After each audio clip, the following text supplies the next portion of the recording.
Good morning, and welcome back to the Homeschool Library. I'm Brad, and like always, glad to have you aboard. So something a little bit different this morning. I have been the unexpected victim of a run by YouTube tagging. You know those book tags that float around the BookTube community that seem to be increasingly popular. My very first video, I participated in the BookTube newbie tag. Not that anyone tagged me in that. I just felt like it was something that I should probably do to introduce myself to my audience. And I never really saw myself participating in any of the others. Certainly I didn't expect to actually be tagged by anyone. My audience is still very small. So the law of averages, I didn't expect this to come. But one of my, a member of the community here, Talia Nerds Out, is also one of my subscribers. Enjoy her channel. I love how frank she is about a lot of issues. She tagged me in this. The banned books tag is what we're talking about here. And initially, I didn't really intend to participate in this. This is one that can be, I think, fairly controversial. Not that bothers to me. But when it comes to the issue of banned books, there's so much misinformation out there about like what constitutes a banned book. Excuse me, especially here in the United States. And at the end of the day, I don't care. It doesn't affect me really at all. It's not where I'm running kind of with the goals for this channel. I went back and forth. And I decided to actually go ahead and do it just because I appreciate the thought, Talia's consideration for throwing me out there for this. I think it's a great way to bring community together on YouTube as a whole, the BookTube community specifically. So thank you, Talia, for thinking of me in this.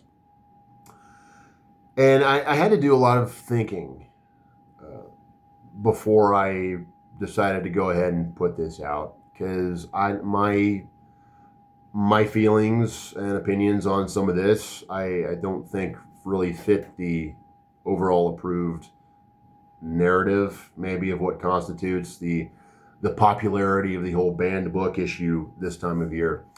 And again, here in the United States, it's not as big of a thing as people seem to try to make it.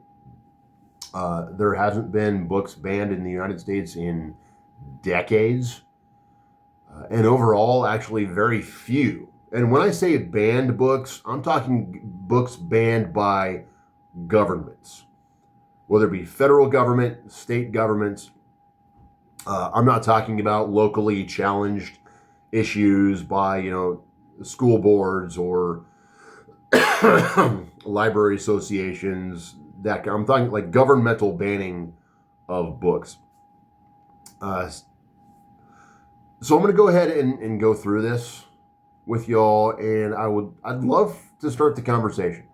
Let me know what you think of the questions here, what I've got to say about them, because at the end of the day, this is what it's about. It's about conversation.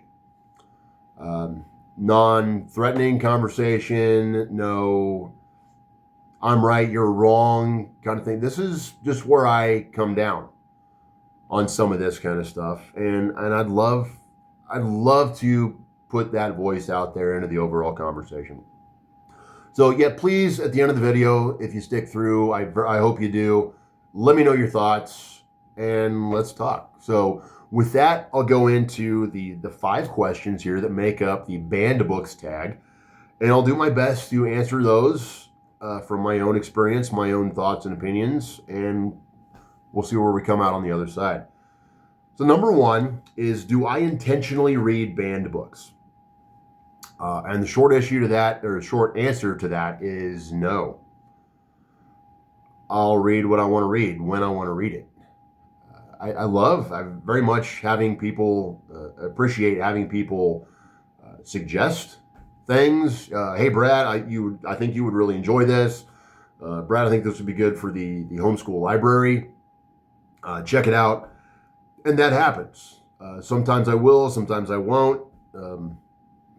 Honestly, more often than not, I probably don't, because my time is valuable. I think my opinions are valuable to me, and I know kind of where I want to go with what I want to read. I love being surprised. I really do. I absolutely love being surprised by a book, and that has happened. Uh,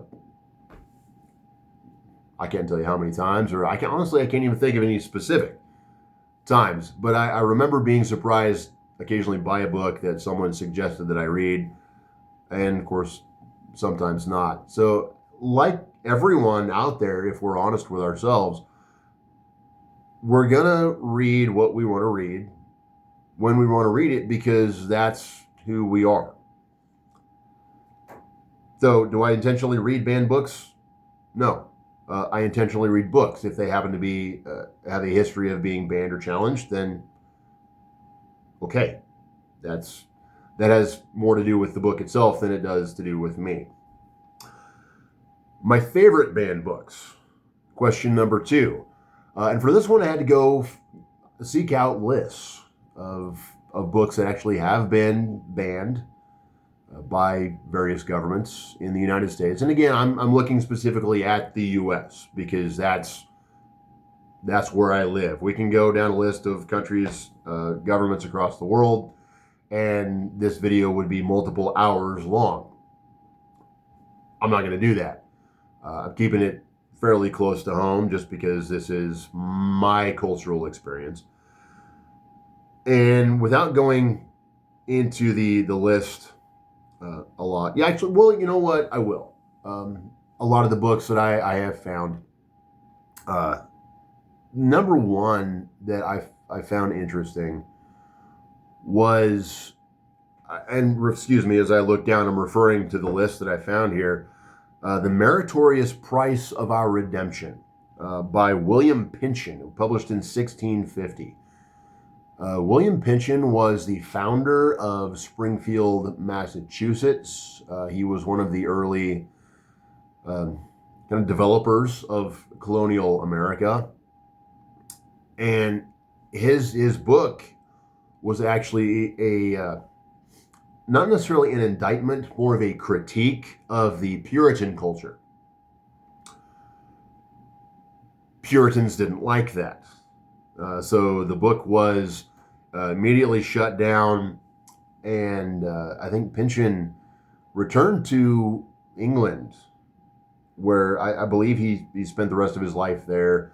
And from what I found, I don't know that he ever actually knew that his book had been banned in Massachusetts colony. That is one book that I would seek that out. Just based on for the historical maybe significance of it. I find that interesting. So yeah, that one I would probably seek out. The other two that I would throw out are Candide, which obviously not published in the United States, but was banned here in the 1740s. I think Candide was published in 1759, so 1750s. And I've read Candide multiple times, 2, maybe 3 times in my life. I love it. I really do love it. I don't agree with Voltaire on a lot of his philosophical issues, but I find it interesting, fascinating. It's fun to read. It really is. And while I would absolutely encourage some of my older kids, like the upper middle school, absolutely high school. If you get out of high school without reading Candide, you've failed, I think, as an educator. Or in my case, as a homeschool dad, I failed as a parent and an educator. I wouldn't let maybe some of my younger kids read it. One, because they wouldn't get as much out of it. And two, because the reason that it was banned over various obscenity issues. Now, by modern standards, there's nothing obscene in Candide. There are some definitely mature elements to that. I apologize for my cough. I don't know where that came from this morning. There are some mature elements that I think should be discussed. And that's the issue with all of this banned book. It's the discussion that matters. I'll leave it at that. It's about the discussion. Uncle Tom's Cabin is another which was banned more by the Confederate States of America than the country as a whole. It banned in the South, the Southern governments, some places up north as well. I've read Uncle Tom's Cabin, and I think I should revisit it because I was probably in middle school when I read it the first time. Not a fan. I think overrated. And again, this is probably a 13-year-old's opinion. I'd go back and read it now with more historical context under my belt. But I remember at the time it being kind of dumb. Take that as you will. That again, that's a 13-year-old's opinion. A couple of decades later, a little more than a couple of decades later. So don't take that as my current opinion. That's just what I remember from reading Uncle Tom's Cabin. Not a big fan.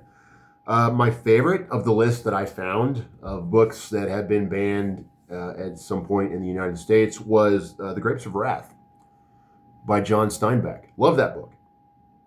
And that wasn't banned by any federal government as a whole. I think it was more localized to California. They took some issues with it.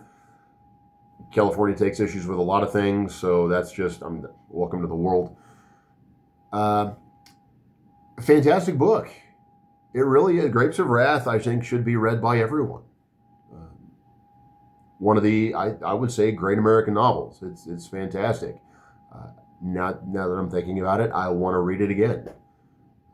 The movie's great as well. I think I've seen a couple of different versions of The Grapes of Wrath.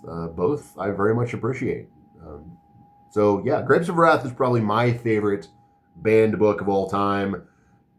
Candide coming in maybe a close second. Do I have a story about book banning? This, I think, if I could think of anything, goes back to not necessarily book banning, but when people talk about book banning, what they really mean is, largely speaking, book challenging. Like most of the books that you come up have been challenged by local entities, like school boards or library association, parental organizations, that kind of thing. So not an overall banning, but challenged. I would even say censored. And at times, there's nothing wrong with that. Okay? Censorship is a good thing. At times, there are things that should be censored. You're not going to show pornography to your 4-year-old. At least you shouldn't. You're not going to show faces of death and severed heads and mass murder to children. Excuse me. Or in your worship service at church. That's not the kind of thing you need to show or even discuss in certain situations. Okay, that's good censorship. Some audiences don't need to be don't need to have access to certain materials. That's the way life should work.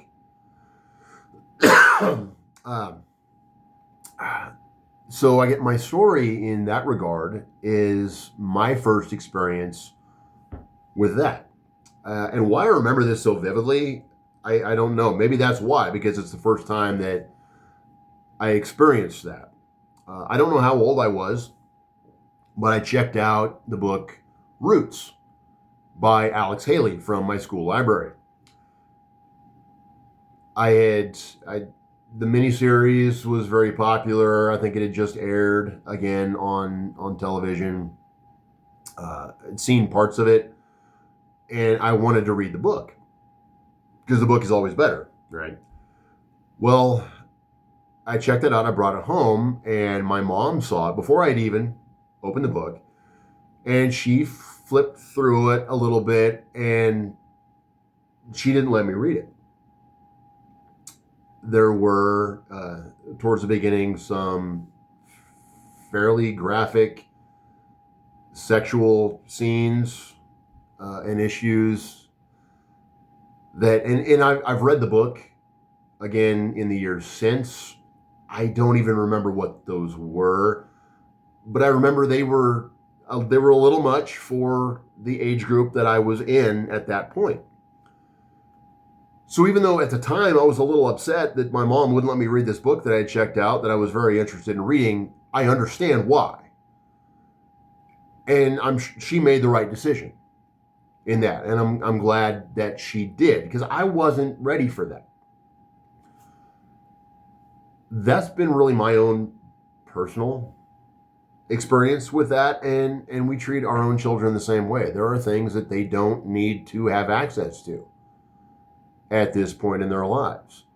That's a discussion that can be revisited later. Absolutely. And in many cases probably will. But that discussion has to start when they're young. So they understand that some things are okay, some things are not okay. Some things are never okay. But as our development continues, as we age, we grow, we understand, we can digest more varied content, but we don't have to throw that stuff at them when they're too young. So that's mine. I love Roots. I'd recommend it. Absolutely go read Roots. No problems with that at all. Watch the good miniseries, the original one. Not a big fan of the new one. So yeah, that's been my only real personal book banning story that I can throw out there. So take that as you will. Book to memorize to save from banning. Again, because this isn't an issue in my country where I live here in the United States, I would look at the world at this point for this particular question. And for that, the number one answer for me is Scripture, the Bible. Probably the most banned book across the world historically, currently, and apparently seemingly increasingly so. That is one, not only historically, culturally valuable, spiritually valuable to me personally and my family, but the world as a whole. And I've spoken to missionaries in various countries. I won't specifically say where here, but who are forced to smuggle in Scripture by pages, like individual pages, and they'll pass them out to local populations, and it gets to a point where certain people, like they'll take it and they'll give it to someone else because they've already memorized it. They don't need it anymore. You have to memorize it in some of these countries because you will be killed if you are found with a copy of it. So in order to not be found with a copy, they're forced to memorize it. And the memorization of people across the world, their capacity for this, memorization as a whole we have not unlocked the power of the human brain in the information that we can retain. It's really amazing. And because these people crave it so much, they memorize it in order to not be killed for having a physical copy of it. So I think that would be me. If I had to memorize anything, that would be it. Books that have challenged my beliefs about banning censorship. Not really. My beliefs have, I think, matured as I've grown. Some of the books out there, like other books that I'd found in American history that have been banned over the last 200, almost 250 years, almost without exception, have been in regards to overt sexual content.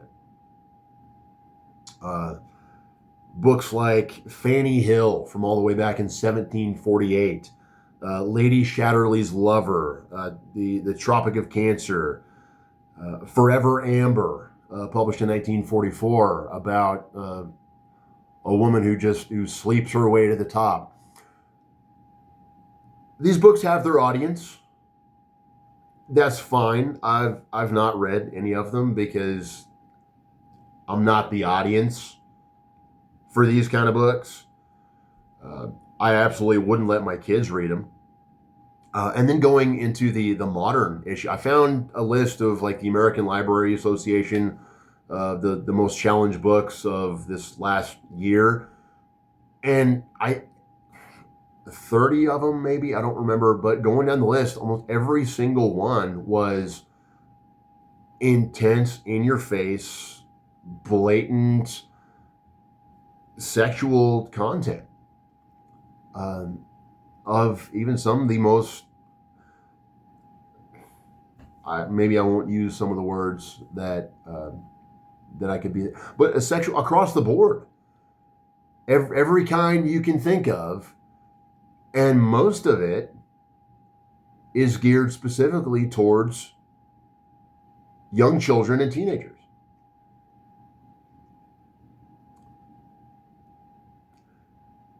If I had any issues with censorship as a whole,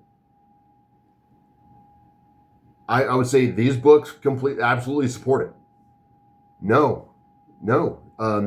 I don't, should not do those. Some of those kind of books should not be in the hands of, I think, anyone, let alone the target audience.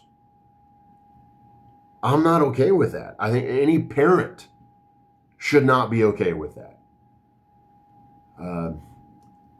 There's one book that I remember. I can't even remember the title of it, and I should, just to give it a specific shout out, or for that reason maybe I shouldn't. I don't know. But I remember the subject matter was about the issue of slut shaming teenagers.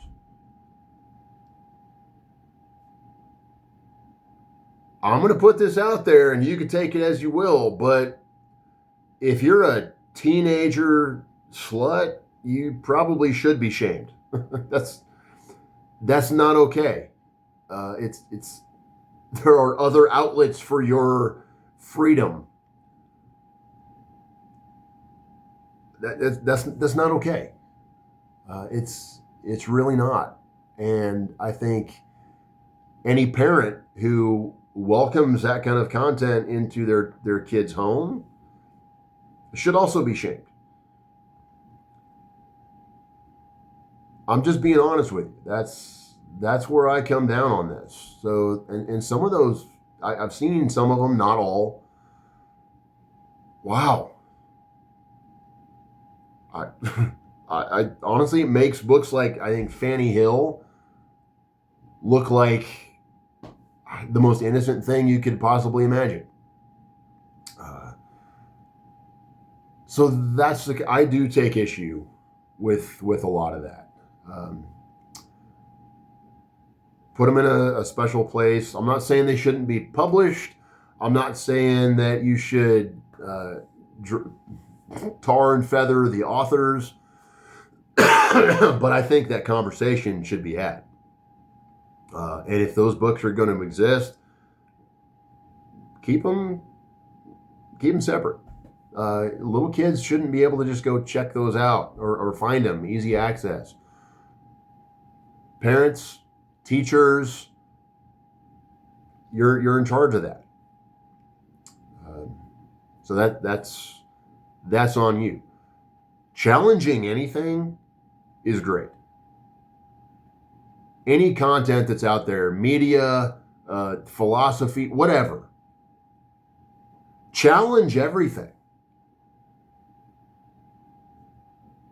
Even the stuff that I put out there. Challenge it. The discussion should be had. That's how we come together as people. That should be how we come together as people. With discussion. Start the discussion. Carry it out thoughtfully, caringly.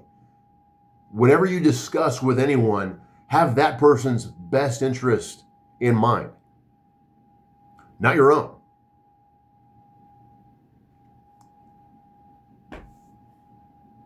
I could get pretty heated on some of this, I think, going forward, but those are the questions. So, again, there's a lot of books out there that have been banned and challenged. Whatever you've read, I hope you've enjoyed. Because if you didn't, I'm sad you read it. So I will leave it at that, and I'll see you next time here from the Little Green Schoolhouse. Have a wonderful day. Brad out.